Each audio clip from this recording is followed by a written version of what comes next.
I be Grace, 47. Proud progressive woman who dedicated her life to fighting patriarchal systems. I always believed I was raising Cooper the right way, teaching him about equality and dismantling toxic masculinity from day one.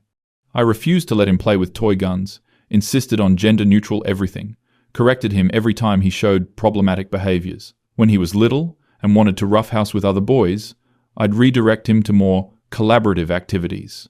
I made sure he understood that traditional masculinity was harmful, that he needed to be sensitive and aware of his privilege. I divorced his father when Cooper was 8 because honestly, that man was a walking example of everything wrong with society. I told Cooper it was better this way, that we didn't need a man to complete our family unit. Fast forward to now. Cooper is 25, married for 6 months to some woman named Emma. I haven't met her yet, but from what Cooper's mentioned in passing, she sounds traditional. Like, she actually cooks for him and takes his last name and all that regressive stuff. I tried to bite my tongue, but honestly it makes my skin crawl. I finally decide it's time to have a real conversation about this. Cooper comes over for dinner one evening. Seems tense from the moment he walks in. We need to talk, Mom. Okay, here we go. I sit down at my reclaimed wood dining table, pour myself some organic wine. What's on your mind, honey? I've been thinking a lot about my childhood lately, about how you raised me. His voice has this edge I've never heard before. I'm immediately defensive because I know where this is going. Cooper, everything I did was to help you become a better man than... Stop. He actually raises his hand like he's cutting me off. Just stop talking for once and listen to me. Excuse me? I feel my jaw clench, but decide to hear him out. Maybe he's finally ready to understand the gift I gave him. Do you remember when I was 10 and Tommy's dad taught us how to change a tire? Of course I remember. I was furious about the whole thing. You spent 20 minutes lecturing me about how mechanical skills aren't gendered and that Tommy's dad was reinforcing harmful stereotypes by only teaching the boys. Well, he was. You made me so embarrassed that I never went back to play at Tommy's house. Cooper, I was protecting you from... From what? From learning practical skills? From having male role models? From feeling proud of myself for accomplishing something? His voice is getting louder and I can see this rage building in his eyes. Do you remember what you told me when I came home crying because the other kids called me weird? Oh God, here we go, with the victimization narrative. You told me that tears were healthy emotional expression and that the other children were just acting out their socialized aggression. You never once considered that maybe, just maybe, constantly correcting everything I did naturally might be the problem. I was trying to raise you to be emotionally intelligent. You were trying to raise me to be everything Dad wasn't. You were so obsessed with proving your point about masculinity that you forgot I was actually a person, not your little social experiment. That stings, but I'm not about to let him gaslight me about my parenting choices. I cross my arms and lean back. I gave you every opportunity to explore your authentic self without the constraints of gender norms. Most mothers would have let me play football when I wanted to. Oh, for crying out loud. Most mothers wouldn't have made me write an essay about unpacking my privilege when I got in a fight defending myself from bullies. That essay was important for his development. Most mothers wouldn't have cancelled my birthday party because I invited too many boys and it might create an exclusionary dynamic. I'm standing up now because I will not sit here and be attacked for conscious parenting decisions. Cooper, everything I did was to make sure you didn't turn into another entitled aggressive. Like Dad, he's standing too now, towering over me. When did he get so tall? Is that what this was about? Your issues with your ex-husband? Your father was a perfect example of everything wrong with traditional masculinity. Emotionally unavailable, dismissive of women's perspectives. Dad was the only person in my life who ever let me just be myself without a lecture about societal implications. That's completely unfair. Dad let me fail at things without turning it into a teachable moment about gender dynamics. Dad never made me feel ashamed for wanting to be strong or competitive or protective. I feel my face getting hot because Cooper is completely rewriting history here. Your father abandoned us. You kicked him out because he wouldn't get on board with your ideology. Okay, that is not what happened. You kicked him out because he bought me a toy sword for my birthday and you two had a screaming match about normalizing violence. That sword represented centuries of patriarchal. It was a toy. I was 7 years old and I wanted to pretend to be a knight. He's yelling now. Actually yelling at me. But you couldn't just let me have that, could you? Everything had to be analyzed and deconstructed and turned into a lesson about oppression. I sit back down because my legs feel shaky. This is not how I expected this conversation to go. I was trying to give you tools to navigate a complex world. You were trying to prove a point. And you know what? It backfired completely. His laugh is bitter and it cuts right through me. You wanted to raise a man who respected women? Congratulations. I'm terrified of disappointing them because nothing I ever did was good enough for you. You wanted me to understand privilege? Great. I spent my entire adolescence apologizing for existing. You wanted me to reject toxic masculinity? Perfect. I had no idea how to be confident or assertive because you pathologized every natural instinct I had. This is spiraling completely out of control. I stand up and walk to the kitchen. Need a moment to collect myself. Cooper follows me, clearly not done. Do you want to know what really broke me, Mum? I don't answer because, honestly, I'm afraid to hear it. Senior year, when Emma and I started dating, I was so messed up about gender dynamics that I asked her permission to hold her hand. That actually sounds sweet and respectful. She looked at me like I was insane, asked me what was wrong with me, why I was acting like physical affection was some kind of political statement. I turn around to face him, and his eyes are actually wet now. I had to explain to my girlfriend that my mother raised me to believe that masculine desire was inherently predatory. That is not what I taught him. I had to unlearn 20 years of conditioning that told me wanting things made me a bad person. Cooper, that's not... Emma spent months helping me understand that being a man doesn't make me automatically evil. Oh, great. Here comes the praise for the traditional little housewife. She helped me realize that you don't respect women at all. You just hate men. That is completely unfair and totally wrong. I have dedicated my entire adult life to advancing women's rights. You've dedicated your life to proving that women are better than men. That's not the same thing. How is he not getting this? You raised me to believe that everything masculine was toxic. Everything feminine was superior. That's not equality, Mom. That's just sexism in the other direction. I need to sit down again, because this conversation has gone completely off the rails. Cooper is pacing now, running his hands through his hair. Do you know what Emma did when I told her about the tire changing thing? Probably rolled her eyes at my progressive parenting methods. She asked me if I wanted to learn how to change a tire, and when I said yes, she taught me. No lecture about gender roles. No analysis of societal expectations. She just helped me learn something I wanted to know. That sounds incredibly oversimplified. And when I told her I felt guilty for wanting to provide for our family financially, she didn't give me a dissertation about internalized patriarchy. Well, maybe she should have. She told me that wanting to take care of people you love is normal and healthy, regardless of gender. I'm starting to see where this is headed. Emma sounds very traditional. I try to keep the judgment out of my voice, but probably fail. She is. And you know what? That doesn't make her oppressed or brainwashed or any of the other things you'd probably call her. I mean, if the shoe fits. She chose to take my last name because she wanted to. She likes cooking because she finds it relaxing. She wants kids and actually looks forward to raising them. Sounds like she's never questioned any of the systems designed to limit her potential. She's everything you taught me to pity. And she's the strongest, most confident person I've ever met. That's confusing, actually. How can she be strong if she's conforming to traditional gender roles? Cooper, I just want you to be aware that there are societal pressures that might make Emma feel like she has to. Stop. Just stop analyzing my wife like she's a case study. His voice is cold now. Colder than I've ever heard it. Emma doesn't need you to save her from her own choices. She doesn't need your enlightenment or your pity or your theories about internalized misogyny. I stand up and walk to the window, looking out at my community garden. Some of the neighborhood women should be here soon for our weekly feminist book club. I try to center myself, remember who I am and what I stand for. I'm not analyzing anyone. I'm just concerned that you're concerned that my wife is happy with choices you disapprove of. I turn back to face him. You're concerned that maybe your entire worldview might be wrong. That hits different than I expected it to. Because honestly, seeing Cooper this angry, this hurt, it's shaking something loose. My worldview empowered me to leave an unhappy marriage and build a life on my own terms.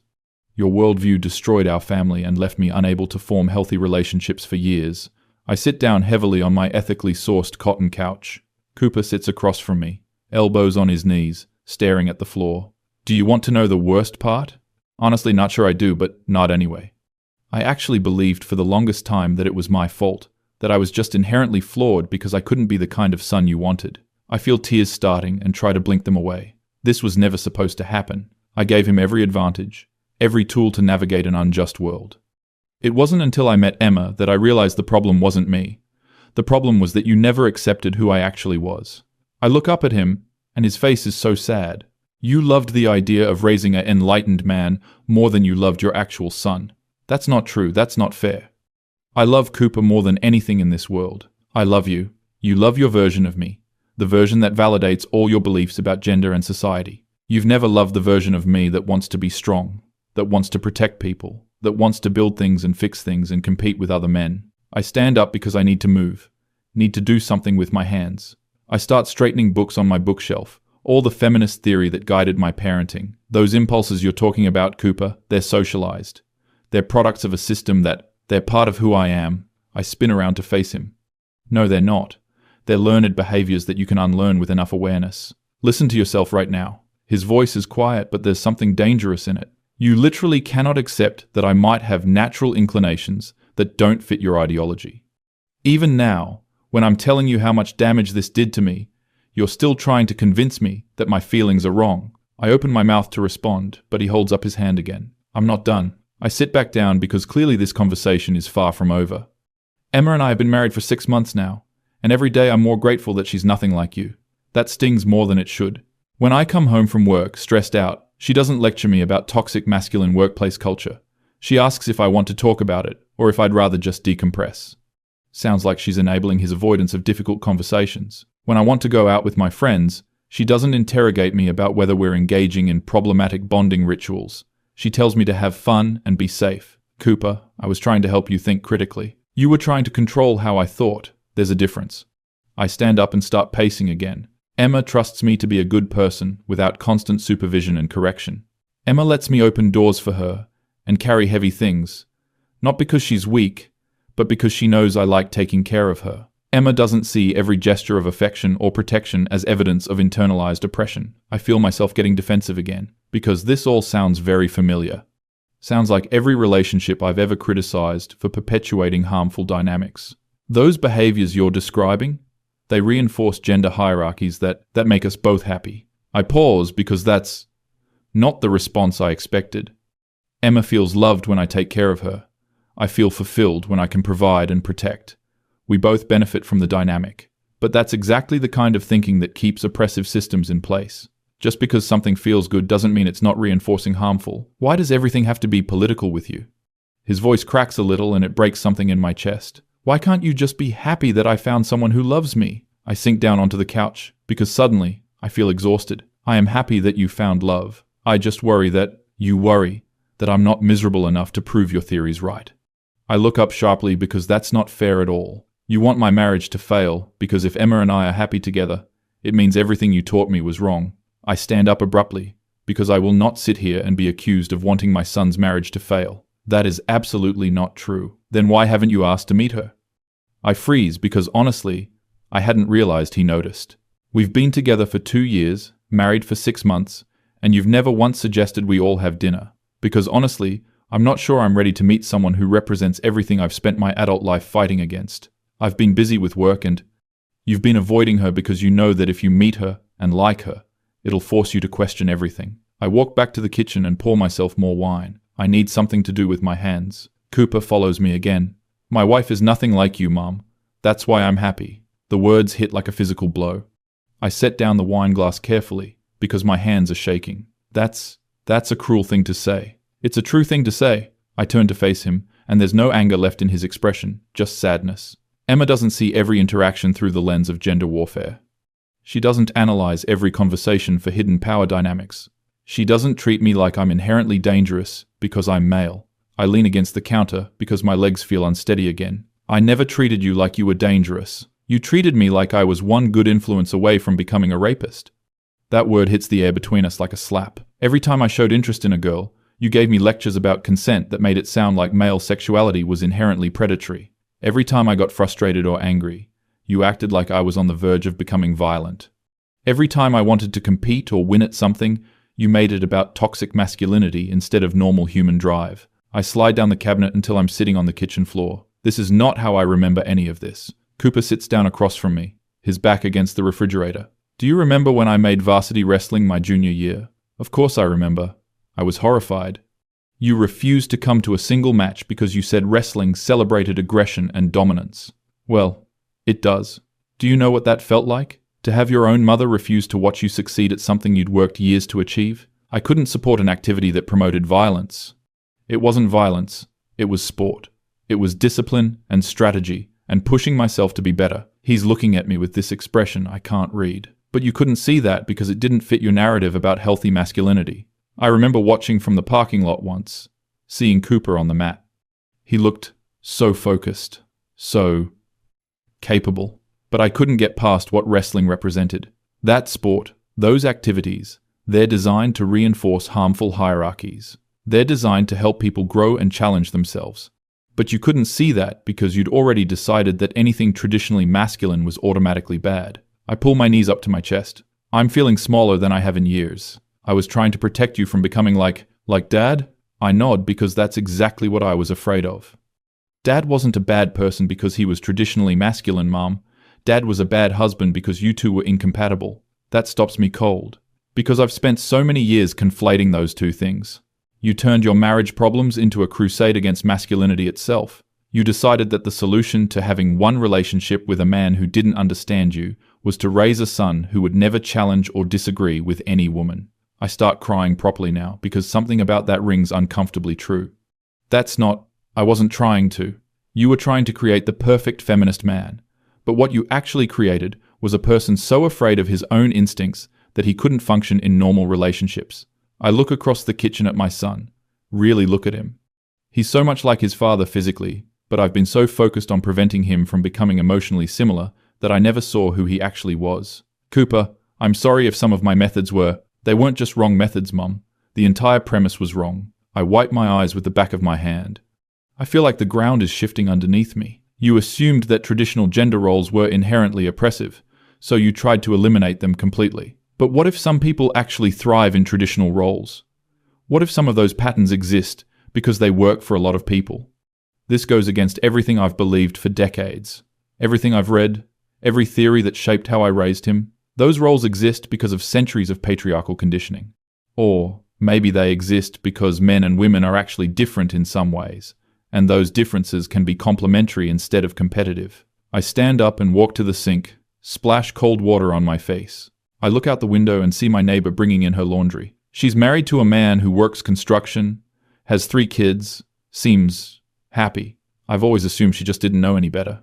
Emma doesn't think our marriage is a political statement, Cooper says behind me. She doesn't think she's betraying feminism by enjoying taking care of our home. She doesn't think I'm oppressing her when I want to pay for dinner or fix things around the house. I turn back to face him. But don't you see how those dynamics can become problematic if what? If we're both happy with them? He stands up too, leans against the doorframe. If they make us both feel valued and loved and fulfilled? This is so hard to wrap my head around, because I've spent so many years believing that happiness within traditional roles was just internalized oppression. What if the problem isn't traditional gender roles? Cooper continues. What if the problem is when people are forced into roles that don't fit them? What if the solution isn't to eliminate all roles, but to let people choose the ones that work for them? I sit down at the kitchen table, head in my hands. I feel like my entire worldview is being deconstructed in real time. Your father and I weren't unhappy because he was masculine and I was feminine. We were unhappy because we wanted different things and couldn't find a way to compromise. I look up at Cooper, and he's watching me with something that might be sympathy. You blamed masculinity for your marriage failing, but maybe you just weren't compatible people. Dad needed someone who appreciated his traditional approach to relationships. You needed someone who shared your progressive values. Neither of you was wrong. You just weren't right for each other. This is such a simple explanation, but it's never occurred to me before. I've been so invested in the idea that my ex-husband represented everything wrong with society.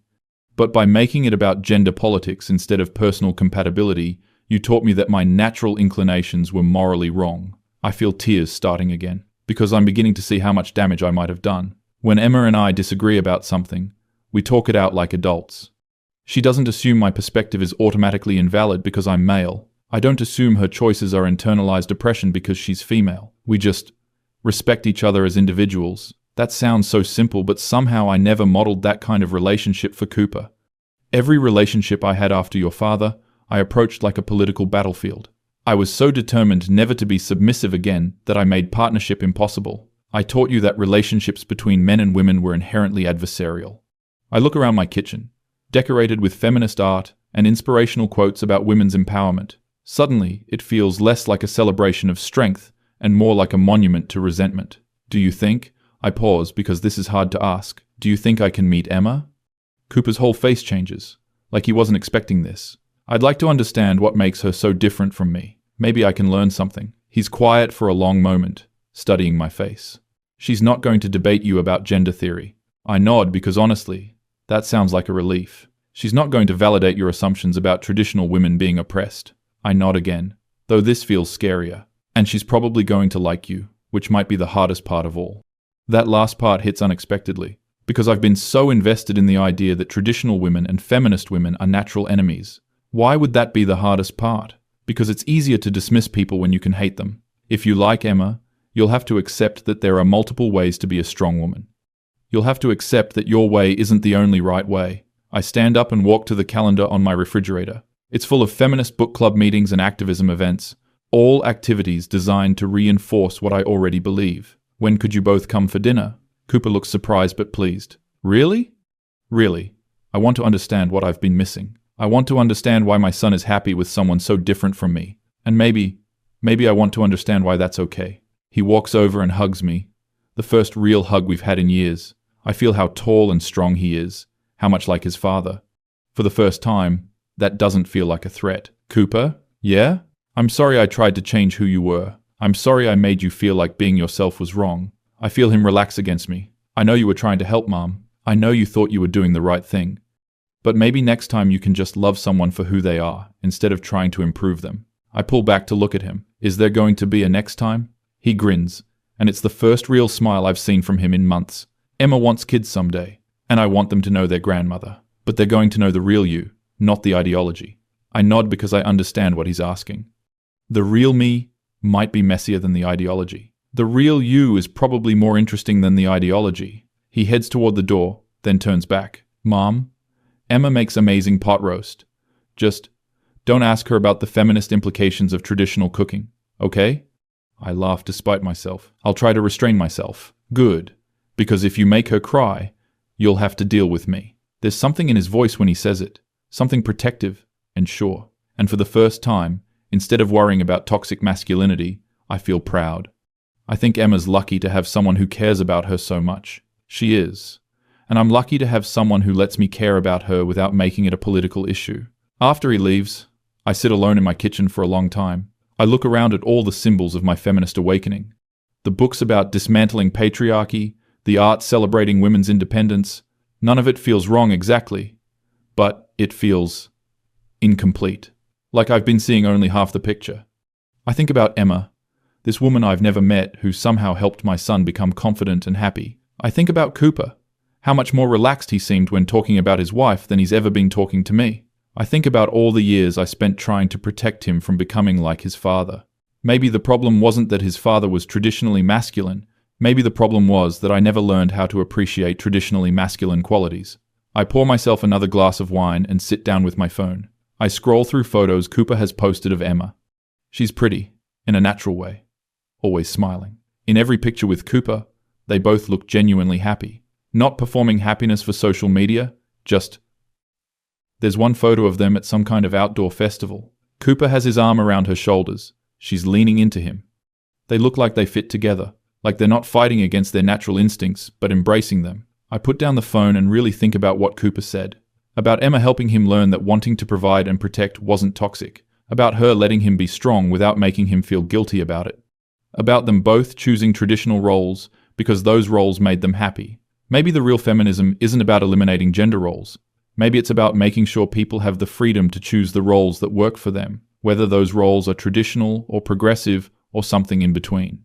I think about my own life, my determination to prove I didn't need a man, how I turned independence into isolation, strength into rigidity, how I made my son pay for his father's failures, how I almost lost him because I couldn't see past my own anger. I text Cooper, "Thank you for being honest with me today. It was hard to hear, but I needed to hear it. Can't wait to meet Emma." His response comes back quickly. "Love you, Mom. Emma's excited to meet you too." I smile because maybe it's not too late to learn a different way of being. Maybe it's not too late to understand that there are many ways to be strong. Maybe my son found something I never could because I taught him everything was a battle. But Emma taught him that some things could just be love.